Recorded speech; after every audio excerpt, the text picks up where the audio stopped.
कसं आहे माहिती का, संस्कार हा कुठून घडतो? मोठी माणसं जशी वागतात ते विद्यार्थी उचलतात, मुलं उचलतात, लक्षात ठेवा. नाही का? घरी आई वडील जसं वागत असतील तसं त्यांच्या मुलामध्ये प्रतीत होतं, नाही का? आपण पाहतो जसे ते बोलत असतील तशी मुलं बोलतात.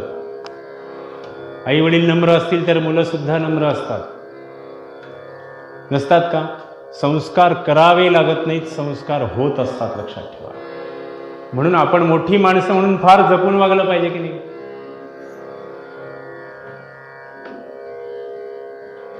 फारच जपून वागलं पाहिजे.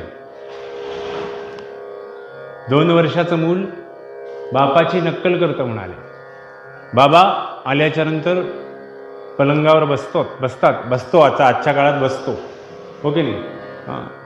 अजून आणि बसतात, आणि ते जसे मोबाईलवरनं बोटं फिरवतात तसं लेकरू पण फिरवतं की नाही? हा संस्कार होतो आपोआप. त्याला सांगतो का आपण बाबांसारखं कर म्हणून? नाही म्हणणार. म्हणून आम्ही फार जपून वागलं पाहिजे, नाही का? आणि ते जपून वागणं आपल्या मुलांकडे जातं, लक्षात ठेवा. आपण जर जपून असू तर मुलं सुद्धा जपून वागतील आणि मोठी होतील.